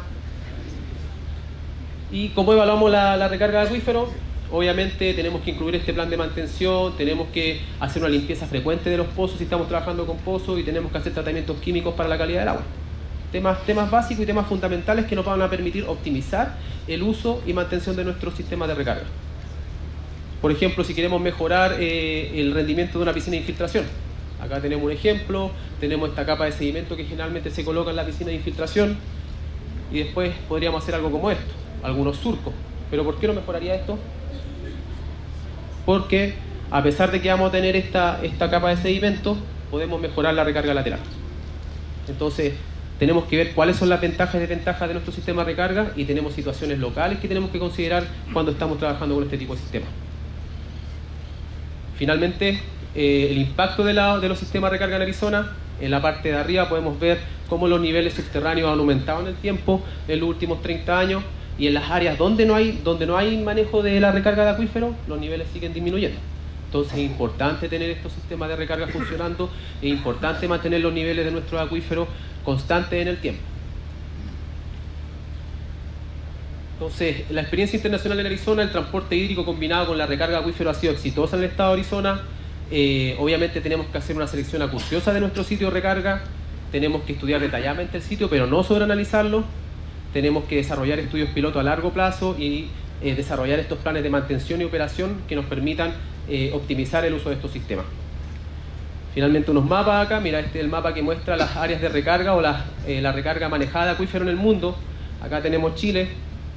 Actualmente creo que hay 5 sistemas de recarga. Me puede corregir alguien de los que esté más relacionado con el tema. Pero este es el punto. O sea, en Chile tenemos sistemas de recarga, pero todavía nos falta cubrir la parte norte. Punto importante, recargar nuestros acuíferos en la parte alta de la cordillera, especialmente cuando hablamos de agua fósil en el norte de Chile, donde la recarga es muy lenta y el agua tiene miles a millones de años de edad. Y ahora, para responder a las preguntas, con esto ya estoy terminando, ¿es posible regar 1 millón de nuevas hectáreas en Chile? Probablemente es posible. Tenemos suficiente agua, pero necesitamos más preparación. ¿Preparación de qué tipo? Necesitamos entender cuál es el rol de la hidrología y de las agencias que manejan el recurso hídrico en Chile. Yo les puedo decir que actualmente yo puedo contar con los dedos de una sola mano cuántos hidrólogos hay en Chile. Hidrólogos. Tenemos que aumentar la masa crítica en esos términos, tenemos que generar más profesionales en materias específicas relacionadas con los recursos hídricos. Tenemos que, obviamente, analizar la factibilidad de transporte hídrico y métodos alternativos, la desalinización en el norte de Chile, construcción de nuevos embalses. Tenemos que considerar los impactos del cambio climático. Y este es un punto bastante importante, porque cuando hablo de cambio climático, tenemos que considerar que hay 3 escalas. Cambio climático en el corto plazo, en el mediano plazo y en el largo plazo, y las transformaciones. Cuando ya llegamos a las transformaciones, no hay vuelta atrás. Pero cuando hablamos de cambio climático, no es solo cambio climático, viene de un proceso mucho mayor, que es el calentamiento global. Por ejemplo, si vemos acá, esto es en Bolivia, esto es lo que ha pasado en los últimos 20 años. Desaparición completa de nuestros glaciares. Así fueron los Juegos Olímpicos el año pasado debido a esta situación. Y este también es la prueba del calentamiento global. Ese es otro punto importante. Cuando hablamos de cambio climático, es un resultado del calentamiento global. El calentamiento global es la primera derivada. La segunda son los cambios climáticos locales o regionales que se puedan observar en el mundo. ¿Okay? ¿Qué pasa en Chile? La isoterma cero. Ha habido un desplazamiento altitudinal de la isoterma. ¿Qué quiere decir esto? Quiere decir que hay un mayor caudal agua abajo en el periodo de lluvias porque hay una mayor superficie de escurrimiento, y en el periodo estival, como hay menos nieve, hay menos disponibilidad de agua. La ecuación es simple, ¿cierto? Finalmente, ¿qué necesitamos? Aumentar. Tenemos el monitoreo, tenemos la red agroclimática, estamos haciendo lo excelente en el monitoreo, pero necesitamos capacidad predictiva. necesitamos mirar hacia el futuro, entender cuál van a ser los cambios climáticos en el futuro y asociar eso a los cambios hidrológicos. Mucho hablamos del cambio climático, pero necesitamos entender cómo el cambio climático va a afectar los cambios hidrológicos, cómo va a afectar los cambios en la nieve, los glaciares, los ríos y los acuíferos, etc. Déjenme saltar esta para terminar. Entonces, nuevamente, la pregunta: ¿es posible regar 1 millón de nuevas hectáreas en Chile? ¿Cuáles serían los futuros cambios en la oferta y la demanda de agua? Tenemos que conocer eso. ¿Cuáles serían los posibles daños ambientales o desastres naturales relacionados a estos cambios? ¿Cuánto conocemos de nuestro sistema o ecosistema hidrológico y hidrogeológico? ¿Y cuál va a ser el futuro de la gobernanza del agua en Chile? ¿Cuál es la institucionalidad? ¿Cuáles van a ser las escuelas de manejo? Finalmente, el caso de la Laguna Culeo. Aquí podemos ver 2006, 2012, 2018. Hemos trabajado la primera modelación de agua subterránea para la Laguna Culeo. Hemos estado encontrando resultados bastante interesantes, entre ellos que tienen que ver mucho con que la sequía de la Laguna Culeo se debe a la sequía climática, pero también se debe mucho a la influencia de los afluentes superficiales que habían anteriormente hacia la Laguna Culeo. No sabemos cómo se han secado, pero aquí se puede ver claramente que la interacción entre la laguna y el acuífero produjo un drenaje natural hacia la salida de la cuenca, como se puede ver acá, y que está dado principalmente por este tipo de situaciones, por desbalances hidrológicos. ¿Tenemos que investigarlo de mejor manera? Por supuesto. Finalmente, el agua en Chile y el desarrollo productivo. Esto es lo que estamos utilizando en Chile de acuerdo a estos datos que obtuve de internet: 16.000 millones de metros cúbicos al año para regar, y más o menos para regar, ¿cuántos? 1 millón de hectáreas lo que tenemos aproximadamente en Chile ahora. ¿Qué es lo que pasa? Queremos desarrollar nuevos escenarios productivos. Acá está lo que decía anteriormente. En Arizona usted tiene que demostrar, si quiere desarrollar un nuevo sector productivo agrícola o como sea, que el agua va a estar disponible durante los siguientes 100 años, de manera legal, de manera financiera, buena calidad, de manera física, y que tengamos los recursos disponibles. Y finalmente, mira, esto salió el 8 de agosto en el New York Times, el estrés hídrico actual global. Estos son todos los países que están con estrés hídrico actualmente. Obviamente nosotros estamos en esa lista. Y ese es el resultado de este estudio. 1/4 del mundo está con estrés hídrico actualmente, países africanos. Obviamente acá no está el estado de Arizona, a pesar de que es un estado muy árido, no está en esa lista. ¿Por qué? Porque el manejo de recursos hídricos se está desarrollando de buena forma. ¿Qué es lo que pasa en América Latina? Estamos liderando el ranking. Ojo. Entonces, finalmente, ¿es posible regar 1 millón de nuevas hectáreas? Nuevamente, lo puedo decir. Tenemos agua suficiente en Chile. Agua superficial, tenemos una disponibilidad bastante grande en el sur de Chile. Obviamente en el norte esa disponibilidad es prácticamente nula, pero tenemos que entender cuál va a ser el futuro de los cambios de la demanda y de la oferta de agua en Chile, y también tenemos que entender cómo funciona nuestro ecosistema hidrológico principalmente. Y esto es lo último, con esto ya termino. Gobernanza del agua en Chile, paper que publicamos el año 2014, una revisión completa del estado de los recursos hídricos en Chile, desde la institucionalidad hasta las escalas de manejo. Por si le quieren dar una lectura, lo pueden encontrar en el Journal of Hydrology. ¿Y qué podemos hacer en casa? Obviamente, si queremos que nuestros hijos mantengan los pies sobre la tierra, si queremos que nuestros hijos entiendan la importancia del recurso hídrico, tenemos que trabajar con ellos en casa. No es tan solo decirle: hey, vayan a ordenar la ropa. Hagámosle entender que el agua es un recurso natural importante, si no el más importante que tenemos en estos momentos. Y como les dije, aquí está la hermosa ciudad de Tucson. Visítenme, contáctenme, lo voy a estar esperando. Muchas gracias.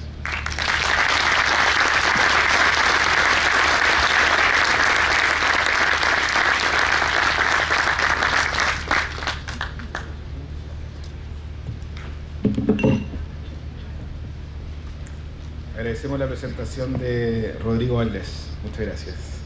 Y también damos un saludo afectuoso al subsecretario de Obras Públicas, señor Lucas Palacios. Un fuerte aplauso, por favor.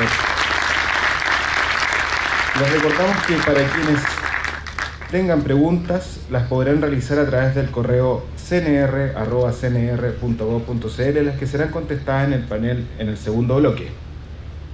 A continuación, invitamos al subsecretario de Obras Públicas, señor Lucas Palacios Covarrubias, quien nos presentará la visión del Ministerio de Obras Públicas.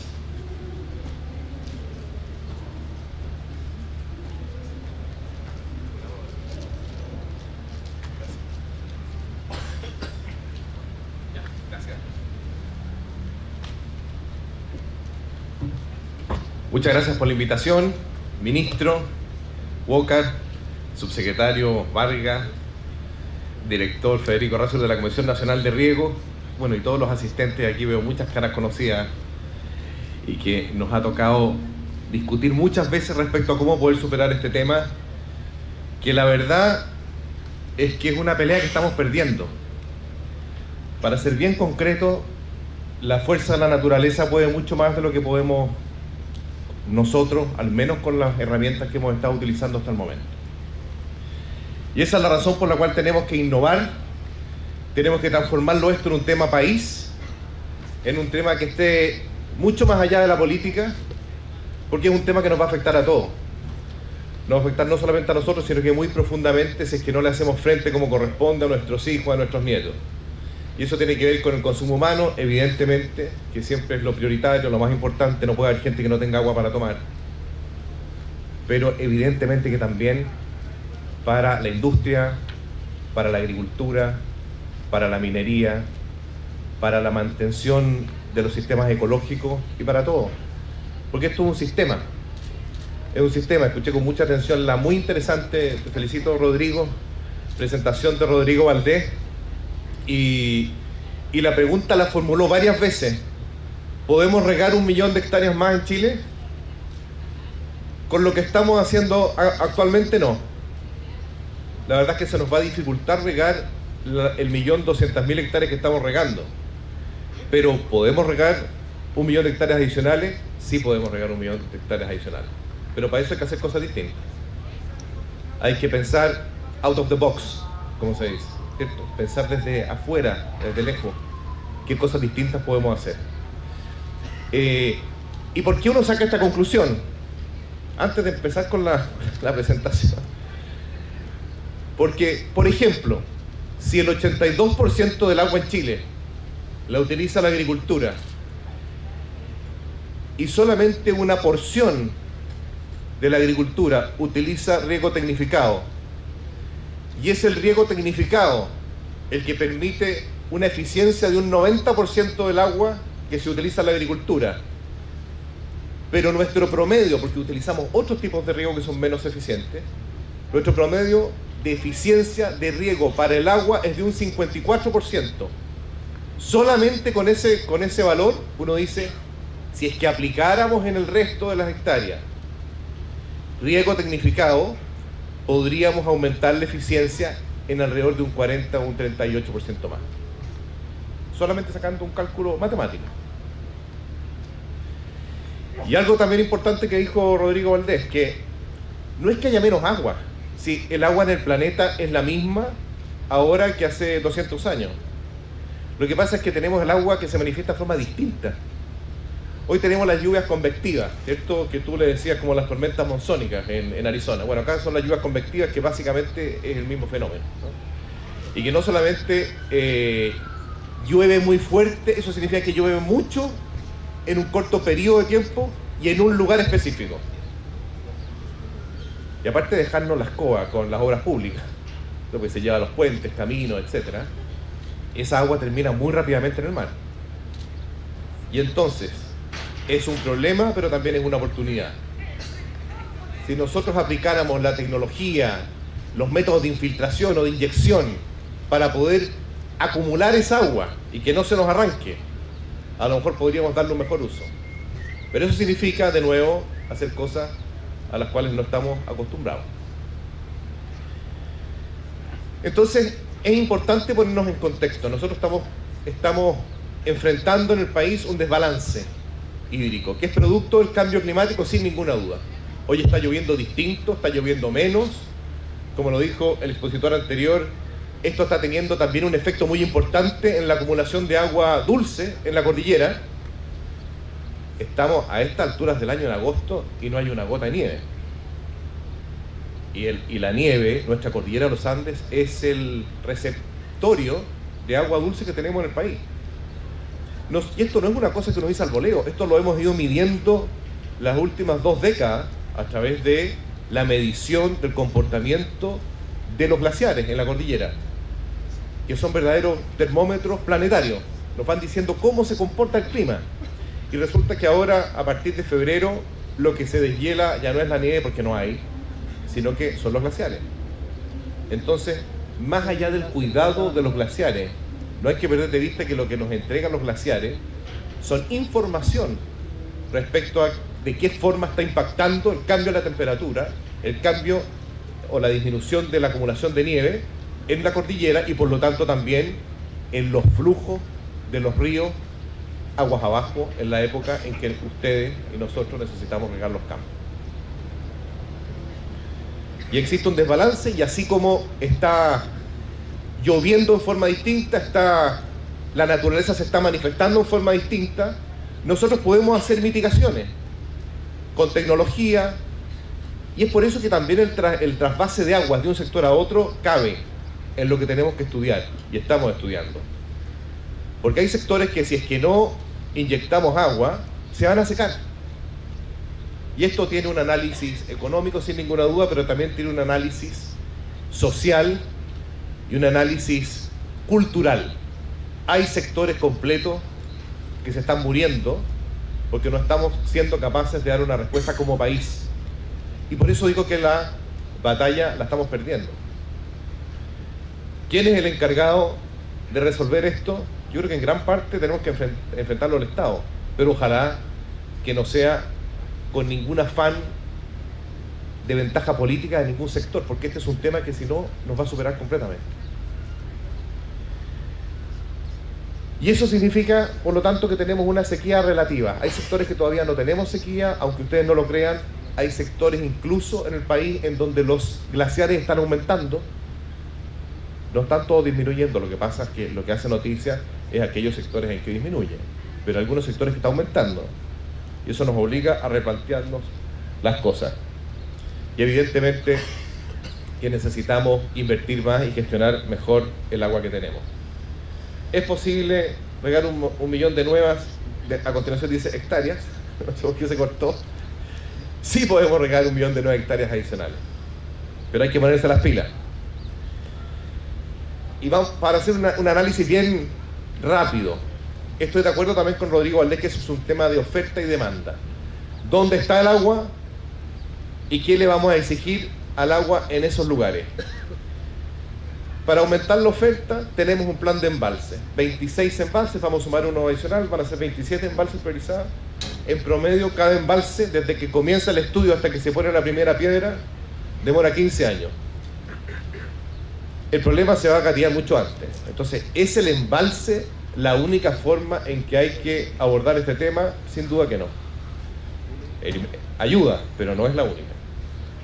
Incorporación de nuevas fuentes de agua, ahí sí que sí. En Petorca, la semana pasada, perforamos con una tecnología litodinámica a 145 metros, o sea, pasamos la roca madre de abajo, llegamos al acuífero inferior y obtuvimos cerca de 8 litros por segundo de ese pozo en un sector que es actualmente un desierto. Entonces podemos innovar y podemos buscar nuevas fuentes de agua, definitivamente que sí. Otra fuente de agua nueva que viene de cajón en la costa, ¿cierto? La desalación. En Chile tenemos 25 desaladoras, el 80% de las cuales las desarrolló la minería, porque la pueden pagar. Pero resulta que la desalación, para poder resolver el tema del agua potable para las personas en las planicies litorales, cerquita de la costa, para que la impulsión del agua no sea tan cara, es perfectamente viable. Y es por eso que es tan importante que el proyecto de ley que se está discutiendo ahora, que está en tercer trámite, lo revisemos. Ya hemos tendido los puentes con la oposición para poder revisarlo, porque si esa ley sale como está del Congreso, no vamos a tener ninguna planta de desalación más en Chile. Se acabó. Porque las leyes ahora tienen que ser para facilitar las cosas, no para complicarlas. Y es muy fácil hacer leyes para complicar las cosas, pero lo que necesitamos en Chile es más inversión. Más inversión chilena y hay inversión extranjera. A Chile no le alcanza para resolver este problema y todos los otros problemas, no le alcanza con la plata que hay en Chile solamente. Nosotros necesitamos traer inversión de afuera para poder dar solución de largo plazo a los problemas que tenemos, para dar trabajo, para solucionar el problema del agua, para proyectar Chile hacia el desarrollo futuro. Y es por eso que es tan importante que estos temas no se politicen y sean motivo de acuerdo nacional. Y quizás la buena noticia de esto es que ha llegado hasta tal nivel ya el temor de lo que puede pasar con el agua, que el mismo presidente de la República anunció que va a él generar una mesa transversal para poder liderar la crisis hídrica, con gente de todos los sectores. Porque acá no tenemos tiempo para seguir demorándonos en esta materia. Después, en materia de optimizar la demanda, planes estratégicos de recursos hídricos. De 101 cuencas en Chile, tenemos información de solo 7. No tenemos información de solo 7, tenemos información de más de 30, pero tenemos planes de gestión para 7. Entonces yo estoy de acuerdo absolutamente con que no podemos seguir estudiando lo que ya hemos estudiado, pero tenemos que aterrizarlo en planes que nos permitan hacer gestión. Según el informe, excelente informe que hizo la Fundación Chile, que entregó hace un mes, más del 40% de los problemas que hoy entrega la crisis del agua son producto de la falta de gestión, de que no nos ponemos de acuerdo, porque el agua alcanza para todo. Lo que pasa es que hay que ponerse de acuerdo, y para ponerse de acuerdo hay que saber cómo se comporta, hay que tener la información y hay que bajarlo en unos planes estratégicos que nos permitan gestionar como corresponde cada una de las cuencas y hacerlas sustentables. Evidentemente, fortalecer la institucionalidad. Hay 54 trámites que se hacen en 32 instituciones distintas. Creo que esos son los números, ¿cierto? Sí. 32 instituciones distintas. Entonces, hacer algo hoy en Chile y hacer una inversión inmobiliaria, o en el caso de ustedes, hacer un movimiento de un pozo a otro sector, ¿cuánto se demoran? A esa altura ya las plantas se secaron todas. Todo eso es muy lento. Nos hemos quedado con la misma estructura organizacional, la misma institucionalidad de hace 50, 80 años. Pero hoy somos mucho más, tenemos más plantados, necesitamos más respuesta. Monitoreo de recursos hídricos y fiscalización. Sin ninguna duda también necesitamos fiscalizar. Porque tenemos una ley que hay que respetar. La tienen que respetar todos. Los grandes, los medianos y los chicos también. Todos tenemos que respetar la ley, porque si no el sistema que tenemos se cae de suyo. Si no el sistema de derechos de agua, que es un sistema que nos permite distribuir eficientemente los recursos, asignar eficientemente los recursos que tenemos, si no ese sistema cae, si es que no respetamos cuáles son sus reglas. Hay varios sectores que hemos tenido que intensificar la fiscalización. Se habló respecto a la Laguna Culeo, que es un sector que a mi juicio no fue bien abordado. Porque nosotros, y lo digo con un mea culpa como gobierno, digamos, como obras públicas, nosotros fuimos directamente a fiscalizar a la Laguna Culeo, a los ribereños. La verdad, los ribereños sí, muchos no estaban al día, no estaban bien con sus derechos de agua, de acuerdo. Pero ¿es la razón de los ribereños por lo cual se secó la Laguna Culeo? No. Es mucho más complejo la razón por la cual se secó la Laguna Culeo. Probablemente, a lo mejor existe extracción ilegal a aguas arriba, o a lo mejor existe una forma o a lo mejor hay extracción de arios arriba que ha hecho que el río ha perdido su impermeabilidad. Los temas son más complejos. Entonces aquí hay que tener mucho cuidado cuando hay escasez de agua, de no apuntar con el dedo a nadie. Porque de nuevo, no queremos que este tema se politice, sino que queremos buscar una solución que sea de largo plazo y que nos involucre a todos. Respecto de la modernización de la normativa, todos ustedes saben que está en desarrollo el Código de Aguas, que necesita, sin ninguna duda, una modernización.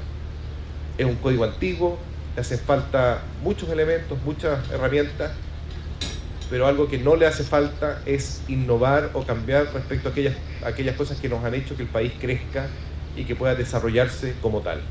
Entonces, si es que tenemos problemas, saquemos el ripio y enfoquemos los problemas propiamente tal. Acá tenemos un grave problema de gestión, un grave problema de nuevas fuentes. Tenemos también un grave problema de sobreotorgamiento de derechos que hoy en día no tienen el mismo sustento, no tienen sustento en el agua disponible. Tenemos una serie de problemas, pero no volvamos a buscarle la curvatura a la rueda, porque eso ya se encontró.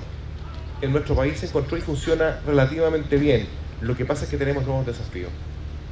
Y esos nuevos desafíos tenemos que enfrentarlos inteligentemente. Tenemos también la modificación de la ley sanitaria. Esto quizás no tiene que ver con la agricultura, pero nosotros tenemos un sistema sanitario en Chile que es muy bueno respecto del sistema que existe en otros países. Tiene muchas cosas rescatables en nuestro sistema sanitario. Muchos países quieren imitar el sistema sanitario en Chile. ¿Significa eso que todo se hace bien? Por supuesto que no. Hemos visto que hace algún mes atrás la situación que ocurrió en Osorno. No se hace todo bien y hay que corregirlo, sin duda. Pero ¿significa que porque existe un problema en un punto determinado hay que cambiar el sistema completo? Eso sería una tontería. Entonces, de nuevo, identifiquemos los problemas y resolvámoslos sin que se teñan políticamente. Hagámoslo un tema de país. Sale como media rara la... Ok, pero en fin. Respecto de la oferta de los embalses, yo les dije que hay una serie, esta lámina tenía por objeto, que no se nota muy bien. ¿Sí? ¿Me la están cambiando? Ah, me la están cambiando. Tiene por objeto mostrar lo que estamos haciendo en materia de embalses y en inversión. El tema del agua no puede observarse, mire, esto es lo que pasa en la agricultura, esto es lo que pasa en los sectores rurales por el consumo humano, etcétera. Hay que verlo como un todo. Nosotros estamos haciendo una inversión que es absolutamente histórica en materia de agua potable rural, para los sectores rurales. Porque si es que en los sectores rurales la gente no tiene agua que tomar, entonces se acabó todo. ¿Ah? Es muy importante asumir ese tema con mucha responsabilidad. Estamos haciendo una inversión de 115.000 millones de pesos este año, que es muy sustantivo. Gran parte de eso lo estamos haciendo en los sistemas antiguos, es decir, conservaciones, porque los sistemas se van envejeciendo, porque las napas van bajando, necesitamos profundizar los pozos, etcétera, y otros para sistemas nuevos. Y ahí el mundo agrícola tiene mucho que aportar. Pueden aportar con agua, pueden aportar también con recursos, nos pueden ayudar. Porque esto es un tema del Estado, sí, pero también tiene un impacto fuerte en la agricultura. Y hemos observado en sectores como Petorca, como Aconcagua, como en sectores del Maule, en donde los agricultores también están ayudando a que se solucione el problema del agua potable. Pero mientras tanto, tampoco podemos desentendernos de lo que significa la inversión en materia de riego, en materia de acumulación de agua, como son los embalses, como son los canales de regadío, como son los piezómetros. Tú comentabas los piezómetros, que es algo que estamos aplicando en varios sectores, la telemetría, el litodinamismo, etc. Nuestro plan tiene un financiamiento que es por un lado del Estado y por otro lado también concesionado. ¿Cuál es la diferencia? La diferencia es que la ley que nos permite desarrollar embalses desde el sector como recursos públicos es la ley 1123, que tiene muchas restricciones. Esa es la razón por la cual muchas veces hemos ido por el lado de concesión, porque permite un financiamiento más fácil, pero además los embalses son multipropósitos. Permite que sea multipropósito, podemos incorporar otros elementos que son importantes y que podemos rentabilizar. El inicio de operación de Valle Hermoso es este año, el Chironta el 2021, las obras de Las Palmas ya comienzan ahora, ya comenzaron de hecho, y tenemos entre el 19 y el 23 tenemos la licitación del embalse Zaballar, Catemo, Juncal, que es el embalse de cabecera del Valle Aconcagua, la ampliación de los Aromos, etc. Básicamente hay 4 regiones que nos están haciendo desvelarnos fuertemente con esto. Son todas en general, pero hay 4 que desde el punto de vista hídrico para el consumo agrícola son muy complicados, que es de norte a sur: Coquimbo, Valparaíso, son 5, región metropolitana, O'Higgins y Maule. Esas son las más complicadas, las que más nos preocupan. La necesidad de aumentar la oferta, ya lo comenté: nuevas fuentes, desalinización, recarga de acuíferos, La recarga de acuíferos es súper importante, lo estamos también comenzando a aplicar. Es súper difícil y lento avanzar en el sector público en esta materia porque todo tiene que ir con evaluación social, identificación de recursos, y el Estado no es un fondo de capital de riesgo, como para explicarme fácil. Nosotros no podemos innovar demasiado en el Estado, sino que tenemos que actuar sobre seguro. Entonces nos ha costado avanzar en estos temas, pero lo estamos haciendo, con inyección, con infiltración. Ahora queremos avanzar fuerte con reuso, aguas grises, incluso aguas negras, para poder reusarlas y utilizarlas, y así dejamos espacio a otras aguas que necesitamos para la agricultura, necesitamos para el consumo humano. En Chile todo es agua potable, todo. Y es una tontería. La industria minera, por ejemplo, desala, sí, por supuesto, pero no desala a niveles de consumo humano, desala a niveles necesarios para la industria minera. Entonces, y eso es evidente. Tenemos que saber utilizar el agua antes de que llegue al mar, cómo podemos darle el mejor uso posible. Ya estamos haciendo innovaciones respecto de esa materia, conversando con las sanitarias también para que esa agua se pueda utilizar. Captación de aguas lluvia, súper importante la captación de aguas lluvia. Toda el agua hoy en día que capta los colectores termina en el mar, termina mezclada o mucha termina mezclada con agua serría. Podemos darle un mejor uso a eso. Y así como también lo dijo Rodrigo Aldé, podemos generar un cambio cultural. Yo lo veo en mis hijos, tengo 4 hijos, se pegan unas duchas eternas. Aparte me sale bien caro, pero tengo unas tremendas duchas. E ir inculcándoles lo importante que es cuidar el agua. En mi jardín también, el año pasado fue el jardinero y tenía regado en enero y febrero como que si fuera, no sé, si yo quisiera un vergel. Yo le dije, oye, si yo me gusta el pasto amarillo, le decía, amarillo es el color que más me gusta. Pues claro, tenerlo verde me salió la cuenta muy grande, pero no existe esa lógica de cuidar el agua. Nosotros ya no podemos tener los jardines rebosantes, vergeles, en verano. No necesariamente, tenemos que tener un jardín un poquitito más achicado. Hay que ser un poco más eficiente. Y no pasa nada, es un cambio cultural de cuidar más el agua. Hay tecnologías que nos permiten nada más utilizar la misma agua de la casa. Son temas que no hemos explorado, yo creo que son importantes para ir sensibilizando respecto a la profundidad de la crisis que estamos viviendo. Resolver aspectos técnicos, normativos, regulatorios que incentiven la inversión, no que le pongan trabas y que la dificulten, que la incentiven. Los países no avanzan con lo que hacen los estados solamente. Hacen una parte sin ninguna duda, pero los países avanzan de verdad cuando es el sector privado también el que invierte. Nosotros tenemos un gran plan de inversión en general de obras públicas, son 22.000 millones de dólares en nuestro gobierno, que es histórico, nunca en ningún gobierno se ha invertido tanto, nunca. ¿Pero es suficiente? No. Lo más importante es que nosotros podamos generar las bases para favorecer la inversión que haga el sector privado, que es el motor del país. Esto ya lo comenté, hay 101 cuencas en el circulito a la derecha, hay 32 con diagnóstico y hay solamente 7 planes para poder gestionar esos recursos hídricos en las cuencas y ser más eficientes y evitar que en la agricultura se pierda el 54% del agua que va a la agricultura, evitar que haya sectores de consumo humano que se nos queden sin agua, etcétera. Porque aquí lo que pasa es muy gráfico. Aquí pasa el dilema del prisionero.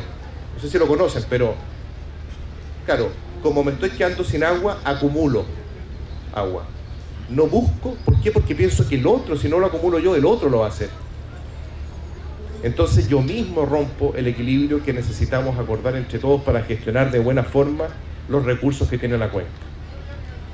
Entonces tenemos que poner los incentivos correctos. Tenemos que entender que esta cuestión es un sistema que nos involucra a todos. Fortalecimiento de la institucionalidad y gobernanza, no me voy a extender en eso, se ha hablado suficiente, absolutamente necesario fortalecerlo. ¿Tiene que estar radicado en el MOP? No, eso no necesariamente. Pero existen distintos niveles de gobernanza. O sea, uno es la gran gobernanza del país, que yo creo que lo fundamental es la buena disposición, no todo tiene que quedar por ley, la buena disposición. Con agricultura tenemos una muy buena comunicación y sintonía como para poder abordar de forma seria todas estas temáticas. Pero también existe gobernanza a nivel de cuenca, a nivel de junta de vigilancia, a nivel de comité de agua subterránea, etcétera, que falta mucho en Chile. Si de los mayores problemas que tenemos nosotros para poder desarrollar sistemas de agua potable es la gobernanza local. No tenemos contraparte. Y la mejor forma en que esto se puede resolver, sobre todo que siendo un problema tan importante de gestión, es que también entre los agricultores y desde los agricultores con el Estado existe una fluidez y una forma de relacionarse más fácil. Gobernanza a todo nivel. Esto ya lo comenté muy rápidamente, la fiscalización que estamos haciendo. Nosotros tenemos que hacer nuestra pega de fiscalización, tenemos que hacer nuestra pega también de disponer de la información adecuada para que se generen estos sistemas de información, de gestión de los recursos hídricos. Hicimos ya la semana pasada la publicación de las bases técnicas para poder aumentar rápidamente en 12 cuencas adicionales esta información, y nuestro plan es en 10 años, esto depende de los recursos que tengamos, pero mínimo en 10 años tener planes integrados para las 101 cuencas. Uso eficiente del agua de la agricultura, ya lo comenté también, riego tecnificado, 50 minutos, ¿me quedan? Riego tecnificado es muy importante, se pueden hacer las cosas mejor. Ahora, riego tecnificado no para subirse por arriba a los cerros y quedar donde mismo. Riego tecnificado para ser más eficiente en las plantaciones que ya tenemos. Porque si nos subimos arriba a los cerros, en sectores donde tenemos dificultad para consumo humano, entonces lo que generamos es un problema, no necesariamente una solución. Y es por eso que estamos generando incentivos también para poder aumentar los espacios de riego en aquellos sectores que sean óptimos. Y estamos también en coordinación con la Comisión Nacional de Riego, premiando aquellos proyectos que devuelven agua a la cuenca o son más eficientes en esa materia. Y esto muy rápidamente también, clave poder que la ley que salga de modificación del Código de Agua sea una ley moderna, sea una ley que facilite la inversión, sea una ley que priorice el consumo humano, sea una ley para todos, sea una ley de futuro, sea una ley para nuestros hijos, para nuestros nietos y para lo que estamos soñando para Chile. La modificación de la ley sanitaria, lo mismo. Tampoco te podemos tirar por la borda todo lo que hemos avanzado. Modifiquemos, hagamos una ley rigurosa, seria, moderna. Y ahí es donde yo pido el apoyo de todo el país para poder hacerlo. No es que nosotros tengamos la papa, ni mucho menos, probablemente no. Probablemente la papa está distribuida, el conocimiento en todos lados, pero entonces sentémonos en una mesa y construyamos algo que nos sirva a todos, que le sirva al país. Finalmente, proyectos de desalinización absolutamente necesarios. Yo creo que la desalinización, el llevar agua de sectores donde no hay a sectores donde hay agua a sectores, o donde sobra agua a sectores donde no hay, entiendo que es lo que viene a continuación, son temas interesantes, son temas que tenemos que estudiar y que estamos estudiando. Uno es Agua Atacama, que veo aquí a Félix Bogliolo, otro es la carretera hídrica, está también el Canal de la Prosperidad, etc. Hay varios proyectos, son difíciles, ningún proyecto es fácil. Hay que resolver temas legales, hay que resolver temas de ingeniería, pero si no nos enfocamos a resolver esos temas y queremos dar soluciones, entonces no vamos a solucionar el tema de fondo, que es la sequía. Eso sería. Les agradezco mucho la instancia, hay mucho que hacer, esto es una invitación a que trabajemos juntos y quizá este es el tema más importante que debiera unirnos como país hacia el futuro. Muchas gracias.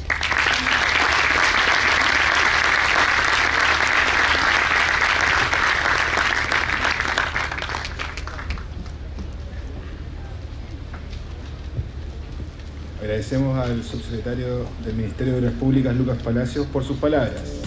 Y ahora tenemos el agrado de invitar a todos los asistentes a un coffee break para luego continuar con el seminario Desafíos de Infraestructura Hídrica. ¿Es posible regar 1 millón de nuevas hectáreas? Es importante que después vuelvan a la segunda etapa del seminario a ver los distintos proyectos de carretera hídrica. Así que muchas gracias y disfruten.